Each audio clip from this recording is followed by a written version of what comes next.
What is up, guys, and welcome in. It is Post Loons. It is May 22nd, 2022. I'm married. Yeah, that's a wedding ring on my finger, guys. Look at that. Look at that beautiful thing. $100 on Amazon right there. That's what it'll get you. But we're not here to talk about that, although I might mention it a little bit. We are here to talk about Minnesota United's 2-1 win at FC Dallas. A road win for the Loons? Rare occurrence, but it happened tonight, and it couldn't come at a better time for Minnesota United's momentum. What's up, you guys? My name is Jeremy Rushing, here with you to break down everything involved in this 2-1 Minnesota United win. I appreciate everybody trickling into the stream right now on YouTube, on Twitter. A couple things I need you guys to do before we actually get started here. If you're on YouTube, give us a thumbs up, give us a like. We'd appreciate that. Tap the bell to be notified whenever we drop a new video here on the Sota Soccer YouTube channel. Share out the link with your friends who are Loons fans who might want to check this out, and then get involved in the conversation by leaving a question or a comment to be read on the air. And I'm going to give an example of that right now. Christian jumping in says, congrats on your marriage, Jeremy. I like to think the Loons won for you today. I would like to think that too. It's been a great weekend. Your boy married the love of his life, and the Loons get a big win. You can't get much better than that. So if you want to be like Christian, drop a comment on the stream. You don't have to compliment me on my marriage. You can if you'd like. I'll accept all those comments. I'll accept all the well wishes. I'll accept all the congratulations as I have all weekend. But I'd really rather, at this point, talk about Minnesota United and talk about the 2-1 win. So that's if you're watching on YouTube. Now, if you're over watching on Twitter, there's a bit of an issue with the StreamYard. If you're leaving a comment on Twitter, we're not going to see it here on the back end. So if you want to get involved in the conversation and you're on Twitter, you need to actually go to youtube.com, search Post Loons, search Sota Soccer. That's where you can get involved. If you're cool just chilling, if you're cool not providing your input on the stream, that's totally fine. But if you are watching on Twitter, kindly ask that you hit that retweet button, that you hit that like button to amplify the video out to everybody in the Minnesota United Twitter sphere that might want to check out our post-game show here.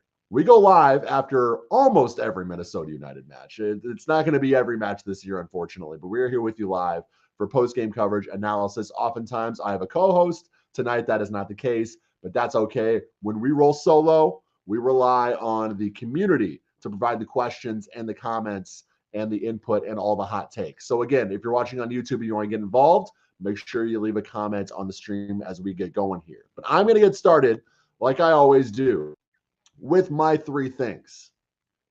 And my first thing is probably the first thing that's on the mind of every Minnesota United fan coming off of this win. It's the emergence of DJ Taylor. Got his first MLS assist against the Galaxy on Wednesday, gets his first MLS goal tonight. This is a guy who has been given opportunities on the back line in the past, hasn't sort of made the impact that I think that might have been expected. There were some questions, I think warranted questions that were asked about DJ Taylor and his potential future in Minnesota United and what that looks like. But this year, over the last few matches, that's really been his coming out party. He has played super well. For my money, a man of the match worthy performance tonight, as Jacob Schneider mentioned on Twitter as well. This is another piece that Minnesota United needs. They desperately need youth, especially on the defense, on the back line. They need somebody who can step in and take a role over and make an impact. And the more you can get out of DJ Taylor, I think the more that's just sort of gravy on top of what we've been expecting from this Minnesota United team this season. And so hopefully that can continue moving forward. He can develop some consistency, continually be involved in the defense and the attack. Made a really, really good one-on-one defensive play as well. I do want to mention that in addition to the goal. Really good one-on-one defensive play late in the match to snuff out what could have been a quality opportunity for Dallas to get an equalizer late as well. So, I mean, he's really coming into his own in all areas of the pitch. And I definitely hope that continues because he is somebody that Minnesota United it'd be really great if they could rely on him to provide quality performances match in and match out. So that's my first thing, the emergence of DJ Taylor. My second thing, and it sort of kind of goes along with that, the defense steps up again. I've said it a million times, and there are a lot of people on the Twitter machine that disagree with me this season. This Minnesota United team from 2019 to now has never not led from the back.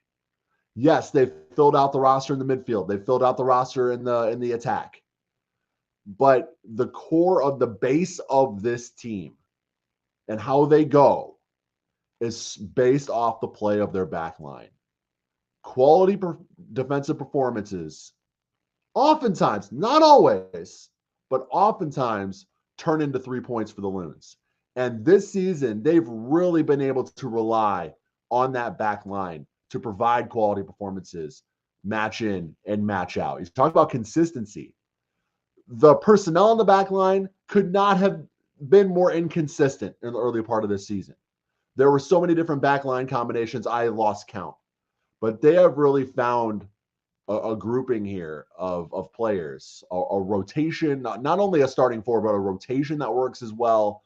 I'm just very excited because I know that as the Minnesota United back line goes, usually Minnesota United as a whole goes as well. So as they sort of find their footing in the attacking third as well, if those defensive performances continue, I think we'll see a lot more 3-point matches from Minnesota United moving forward. Jesus Ferreira, non-factor tonight. The defense completely gated him from the match. The only really dangerous Dallas player on the attack was Paul Arriola. He had a fantastic match tonight in the attack. I mean, the Dallas broadcast said if Dallas doesn't find an equalizer here, it's definitely not due to Paul Arriola's play, because he is doing everything he can to try to push and get a point for Dallas at home. He played excellent, but he was really the only one having any consistent quality, any consistent push on the attack for Dallas. Everybody else was completely taken out of the game, including Jesus Ferreira. So excellent work. A+ gold star for the defense once again tonight for Minnesota United. My third and final thing, record-breaking Robin Lod, now first in Minnesota United's history in MLS goals with 22 with his goal tonight. What a redemption arc this is for Robin Lod, right? It's almost like this is like a TV show or a movie where he comes into the club, he struggles. There's a lot of questions asked from the fans and the supporters, people calling for him to, just get this guy out of here. Let's move on. He's, let's cut bait. He's not worth it. And then suddenly he just starts performing. He just turns it on, flips the switch, and does everything he has to do to provide the biggest impact possible for this team. There has not been a greater impact player for Minnesota United over these last 3 seasons, 2020, 2021, and 2022, in my opinion, than Robin Lod. You could argue Kevin Molino in 2020. I might give you that. Even Emmanuel Reynoso with all the assists he had at the end of the season. But for my money, the last 3 years, the success, the individual, I would grant, the most credit for that success on the field, Robin Lod, no doubt. There's a reason why I picked him in our preseason sort of predictions to get the MLS or to get the Golden Boot for Minnesota United, not the MLS Golden Boot, the Minnesota United Golden Boot this season. He just is always in the right place at the right time, and he's always going to finish. He's always going to put it in the back of the net. He's the most reliable, accurate shooter this team has. And speaking of shooting accuracy, we'll get to this in the stats in just a minute. 6 of the Loons' 7 total shots were on target tonight. And they win. Go figure. You actually put the ball between the posts, good things happen. I know we usually do 3 things. I have one sort of 4th thing. Pronunciation is important, guys. Like, especially when you are the TV play-by-play announcer for a professional sports team.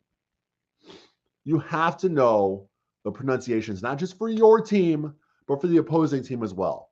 I did basketball play-by-play for a Division III college team. You bet your ass before every match, I was going over to the opposing bench, going through every single player. How is this guy's name pronounced? Even if it was Ian Smith. Hey, I just want to make sure. Ian Smith, right? So you need, it's like the elementary school of play-by-play is get the pronunciations right. Do what you have to do to know the pronunciations. It is not Bangahushli Hongwani. It is not Kervin Ariaga. You got to know this stuff.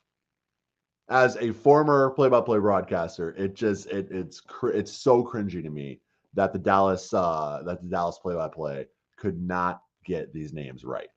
And it's unfortunate because these guys they're professionals. I know they're doing their best, they're doing a good job, but that's like lesson one is to pronunciations right. And unfortunately, they couldn't do that, but it led to some funny comments, funny tweets. So we'll always have that. If you are just tuning in, maybe you missed my little opening spiel. If you want to get involved in the conversation on YouTube, go ahead and leave a question or a comment as well. Christian chiming in again says, great road win against one of the best teams in the league.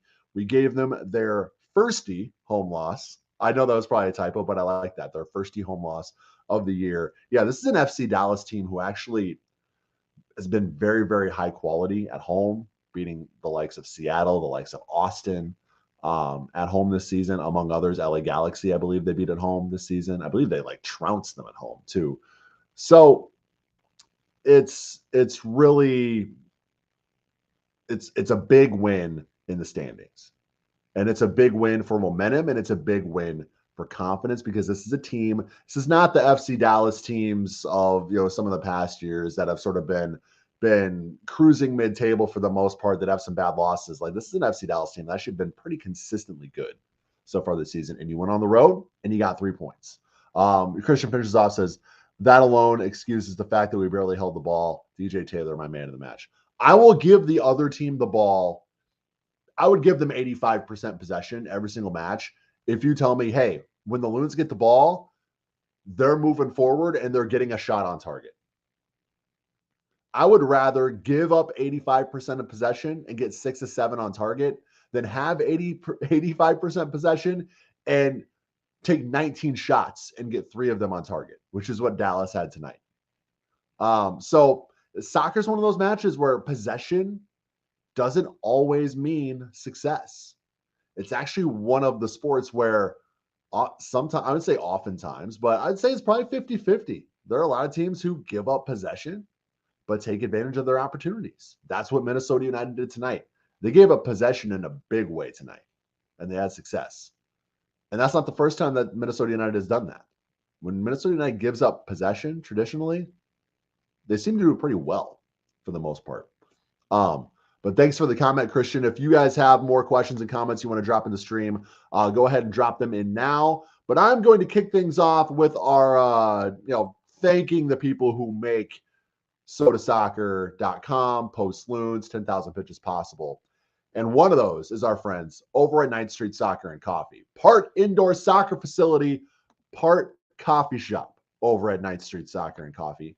One of the greatest combination of things you can have, soccer and coffee in one place. Kind of go hand in hand, right? 801 South 9th Street, Minneapolis is where you can find 9th Street Soccer. Derek Swanson and the team over at 9th Street are amazing people doing amazing work for the Twin Cities soccer community. And this is just a place where if you are a player, let's kind of go like persona by persona here. If you're a player, or you're a former player, you're just somebody who likes to get involved and play soccer in a pickup fashion, 9th Street's the place for you. They have pickup 6 days a week, 6 nights a week, days or nights, doesn't matter. Whatever's most convenient for your schedule. Guess what? They got pickup going on over at 9th Street. And it's indoors, rain or shine. Weather, raining, doesn't matter. You can go play pickup soccer over at 9th Street. So if you're a player, check out 9thstreetmpls.com and their pickup times. You can also rent out a field for your team if you'd like as well. If you are just a fan, maybe you don't play soccer. You're like me. You've never played a minute of organized soccer in your life, but you enjoy the game. Guess what? You can work from 9th Street. If you're a work from home type person, go over to 9th Street, bring your laptop, do some work. They got soccer on the TV pretty much all day long. You can take that in as well.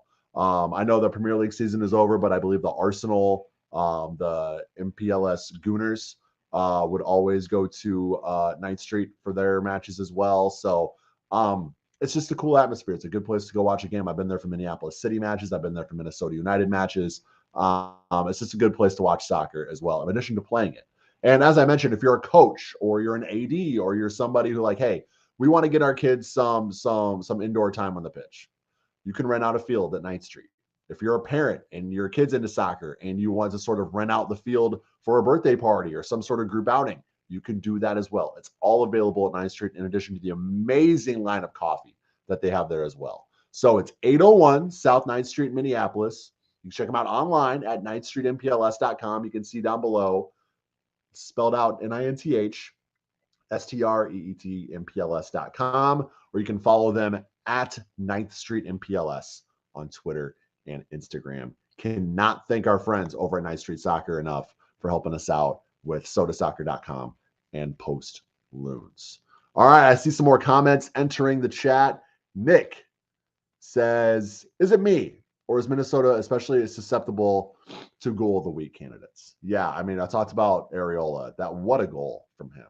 I mean, that was just pretty incredible. Nothing Dane St. Clair could do really there was nothing he could do. That was just perfectly placed from like 22 yards out in the corner. That's a world-class goal. That's a goal you see in the Premier League. That's a goal you see in Europe. That's not, no offense to MLS. This league is getting exponentially better and better and better year after year after year. And I love the quality of play that I see from MLS on a nightly basis. But that's a top tier goal. That's a more like a Europe type goal than an MLS type goal. So yeah, look, Minnesota's not the only team that's had a banger scored on them this season. There are bangers all over the place in MLS this season. It's bangers only, maybe. No Hassani Dotson this season, unfortunately, but we still get bangers only lead wide. Yeah, just a great goal from Areola. And luckily we get to enjoy that goal, but we also get to enjoy Minnesota United wins. So it's the best of both worlds. Any Big Blue says, Jesus Ferreira joins Mukhtar, Chicharito, Vela, and Shaqiri in the club of big names that haven't scored against us this year. Teams are having to find alternative ways to score on us. That is huge. That's a great point. Minnesota United defensively has done an excellent job of shutting down the other team's stars, making them non-factors. And they do that with team defense. They do great one-on-one. They do great defensively in one-on-one situations which helps. But team defense, team backline play has been so crucial to Minnesota United's success, the success they've had so far this season. I know it hasn't necessarily been all in all the success that we've wanted them to have in terms of place in the table, number of wins, things like that. But the success that they've had is due to the play of their backline. And yes, Any Big Blue is 100% right. One of the things that they have done to have that success defensively is shut down the other team's stars time in and time out. Absolutely. I completely agree, Any Big Blue. If you want to drop a question or a comment in the chat, do so. But right now, we're going to get into the game notes here. And we're going to kick things off with the Robin Lod goal that put him above the rest on the Minnesota United MLS goal ranking list, I guess, if you want to call it that. It was in the 20th minute. The Loons earned a free kick just outside the box. It's a direct free kick. Reynoso sends a low screamer on goal. It goes through the wall. The goalie really can't do much but parry it away because this goes through the wall, so I'm sure he didn't really get a good look at it until it was past the wall. So he's not really able to corral it. He just sort of parries it away, and then it's a foot race to the rebound, which Robin Lod wins, and he buries it to give Minnesota the early lead. An effort goal, and if it's between the posts and it's in the box, Robin Lod is not missing. He will make that 10 out of 10 times. And there you go. Loons lead 1-0 in the 20th. You're feeling good. 33rd, weird situation. 3 yellow cards in 3 minutes for the Loons. Boxall with a soft yellow for making contact. Arriaga gets carded for too much talking to the official. And then Fragapane sees yellow for running into a Dallas player on the ensuing restart. If we're just talking, if the clock stopped in soccer, this would be about 3 yellow cards in 3 seconds because it was really right off the restart that we saw that Fragapane yellow. But luckily, none of these turned into second yellows, although the ref was very, very whistle happy and really only card happy on the Minnesota United side. It really didn't come back to bite Minnesota. They didn't get anybody sent off. Nothing happened. They endured those yellows. They moved on. They finished with 11. And that's, I think, a positive. That's a big reason why they were able to get those 3 points, is they were able to endure all those yellow cards. 45+1 in the first half. Reynoso fires from distance. The save is made to keep the hosts in striking distance at the half. So you go into half 1-0. You're feeling good. Maybe the possession is a little worrisome. Maybe the number of shots Dallas is getting is worrisome. But you have the lead. You took your chances. And now we move to the second half. In the 55th minute, another goal. And this is off the corner kick. And this is the one from DJ Taylor. The ball deflects out beyond the 18, where Taylor just lets a one-timer rip. He doesn't necessarily get, I wouldn't say all of it. I mean, maybe he does get all of it, but it's not a screamer that's going 100 miles an hour to the top corner. It's just one that's low. It's well placed. It's going through a crowd of people in front of net. So it's very tough for the keeper to see. He reacts late to it. He's not able to dive over and push it away in time. It goes by him into the back of the net. DJ Taylor's, he opens his MLS account. But more importantly, the Loons get that insurance goal. 2-0 in the 55th. Great spot to be. But just 4 minutes later in the 59th, we talked about it, absolute banger from Paul Arriola to bring the hosts Dallas there within one. It's now 2-1 in the 59th after that great goal. 62nd, Minnesota United brings in their first sub, Amaria on for Lud. 70th, Tumasi brings the ball in the box on the right and tries to cross it right across the goal mouth. St. Clair does well to get out, at least get a fingertip to it, but Dallas is able to maintain possession on the other side of the box. They try another cross attempt, or at least pass attempt, centering pass attempt, probably to the middle of the box. It's kind of pinballed a little bit, goes over the bar, and fortunately out for a goal kick for Minnesota. 82nd, going up for a header, Arriaga gets a hand to his face from Emu of Dallas. Arriaga's down for a while, ends up walking to the sideline, sort of holding his jaw. The contact looked like it was to the back of the head, but he was definitely holding his jaw as he was walking to the sideline. And as he's doing so, he decides to, there's some FC Dallas fans on the side who are sort of booing him. He just blows him a little kiss on the way out. Oh, I thought he was on the way out. I thought he was coming off as he was walking to the sideline, because I see Arriaga coming out. I see Brent Coleman getting ready to come in, but Arriaga does stay in. And in the 85th, we actually get Coleman on for Reynoso, so a defensive substitution there, trying to park the bus. Also in the 85th, Dallas once again pushing for the equalizer as a cross is sent to a wide, I would say a wide open Arriola. Arriola did well here to make some space, to try to get a clean header. Luckily, though, it goes wide, and the Loons retain the lead. And then last really ditch effort here from Dallas, 90+4. They're on the all-out attack. Arriola runs into Debasi in the box. They both go down. The C parts. The ball is loose. And Nanu just runs in to take an open one-timer. My heart hits the floor. But luckily, it's wide. And that's really the last major chance that Dallas had. Final whistle blows. You're not at home, so there's no wonder wall. But either way, it's 3 big points for Minnesota United in a 2-1 victory coming out of Dallas. Feeling really, really good about yourself coming in now to the U.S. Open Cup match against Union Omaha on Wednesday. All right. I do not see any more questions in the chat. Oh, wait, nope. Sorry, it didn't refresh. Sergeant here says, thanks, Jeremy, for all that you do. What is something you're looking forward to from the team after the international break coming up? Any plans for All-Star Week? So one thing that I want to see from Minnesota is I want to see more of what we saw tonight. You don't have to have a ton of possession, but you have to have meaningful possession, and you have to have possession that at the very least makes the goalkeeper make a save.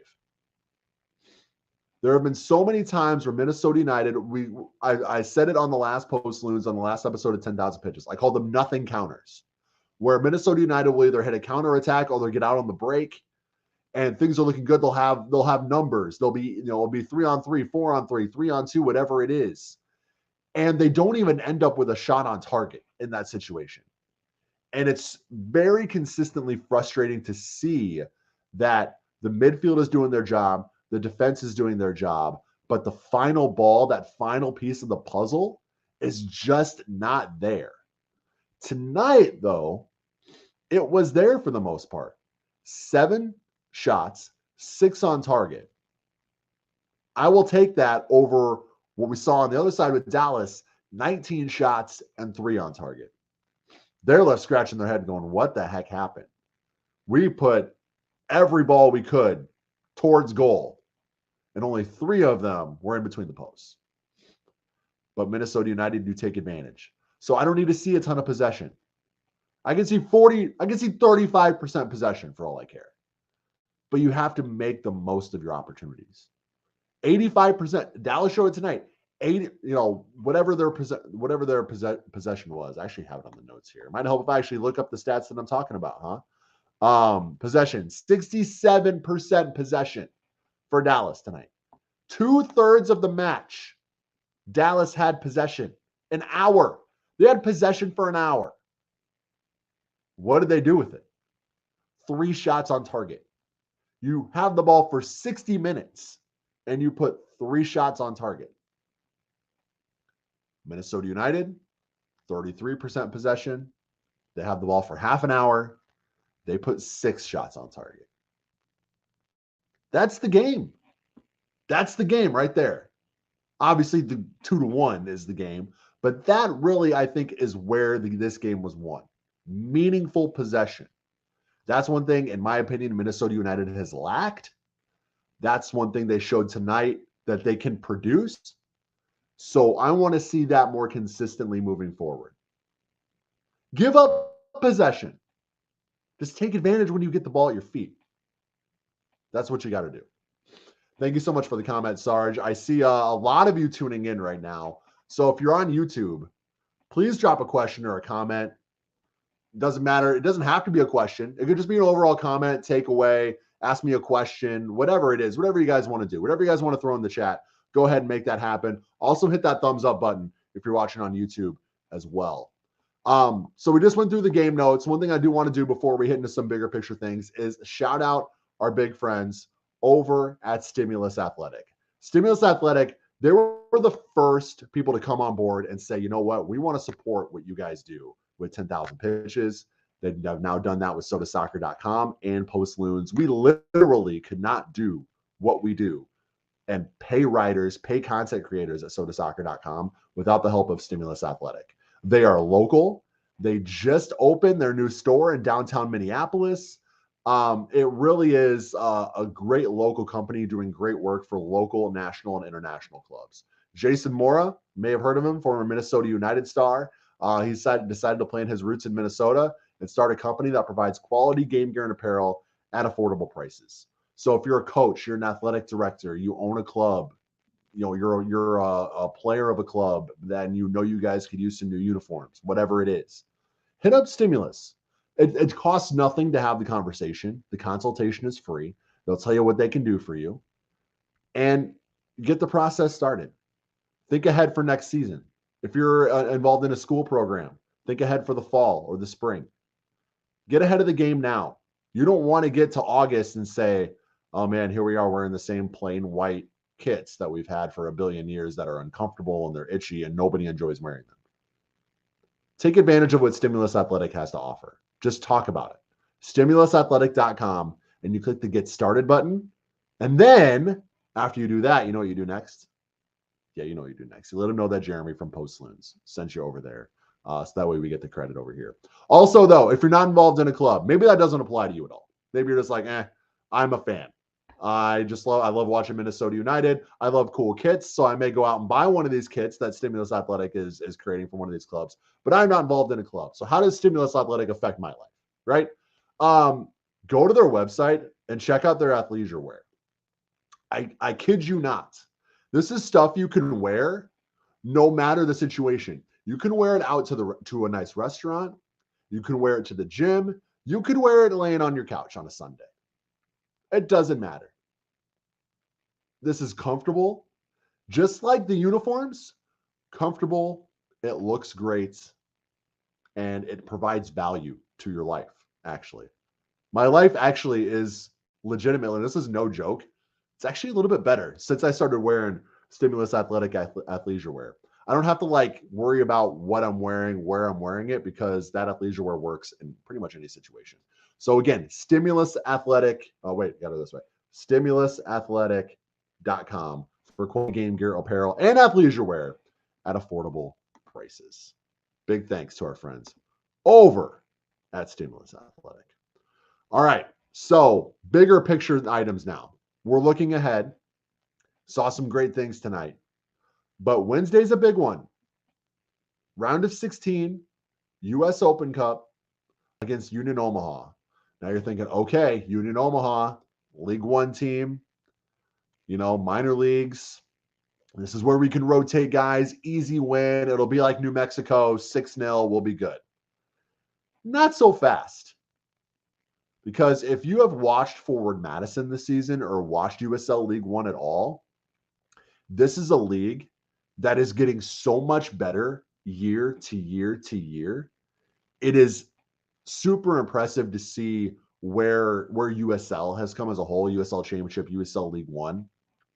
2022 compared to 2019 is not even comparable. It's comparing apples to blueberries. USL League One is a great league with great players and great clubs that can jump up and bite an MLS team who's not ready for him. Ask the Chicago Fire, who lost to Union Omaha at Soldier Field about a month ago in this tournament. Minnesota United is going to have to come ready to play. Now, with that being said, Minnesota United has shown that their second team, or the 1.5 or whatever you want to call it, is a pretty quality group of players too. So I think you can afford to rotate a little bit, but it's not going to be a cakewalk. These rotated guys have to be going 100%, have to be going balls to the wall, have to act as if this is an MLS playoff game. Because if you don't, you risk getting upset at home and embarrassed at home against Union Omaha. They're not only in USL League One, they're the defending USL League One champs. For the last 2 seasons, they have been far and away the best team in an ever-improving USL League One league. If you watch Forward Madison, you know what I'm talking about. Forward Madison has a pretty damn good soccer team on paper, but they're getting punched in the mouth by some of these teams in League One. It's because League One is a damn good league. So, again, that's enough of my USL League One rant. But bottom line, Minnesota United, while they have an opportunity to rotate on Wednesday because you have another match next Saturday, you still have to come ready to play. And if you do, and you get the job done like everybody expects them to, then you're back in the quarterfinals of the U.S. Open Cup. Then you start to develop a reputation of a team who performs well in this tournament.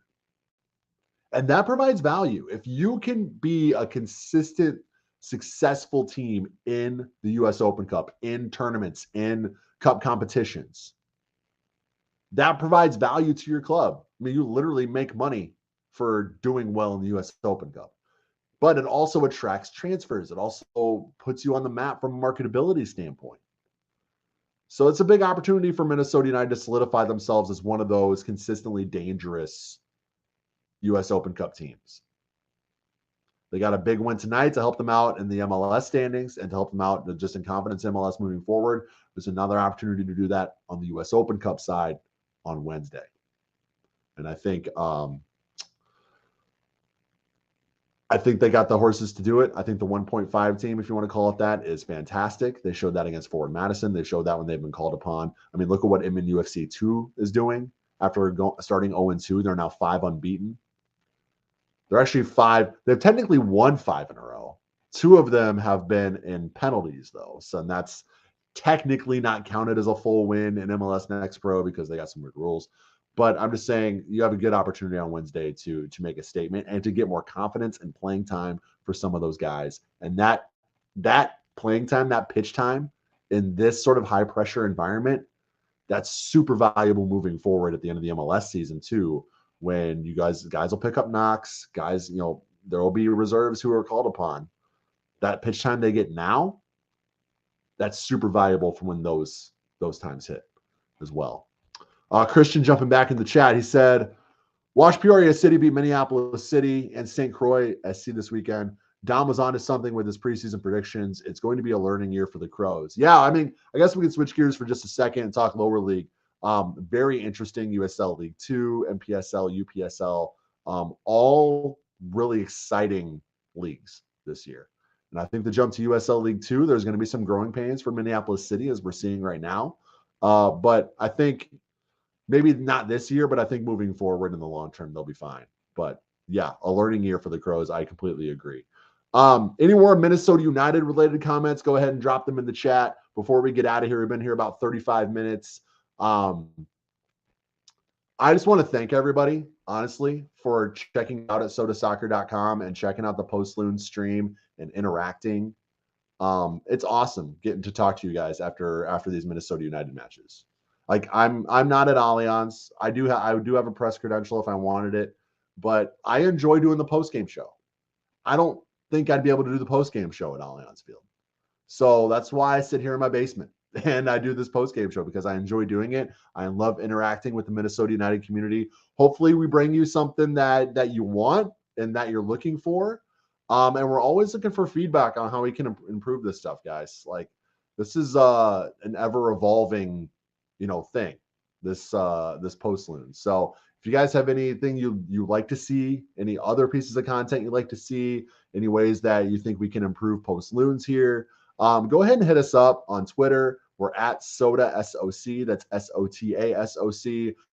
You can email us 10kpitches@gmail.com if you'd like. Just hit us up and let us know what you think of the podcast. What you think of the post game show.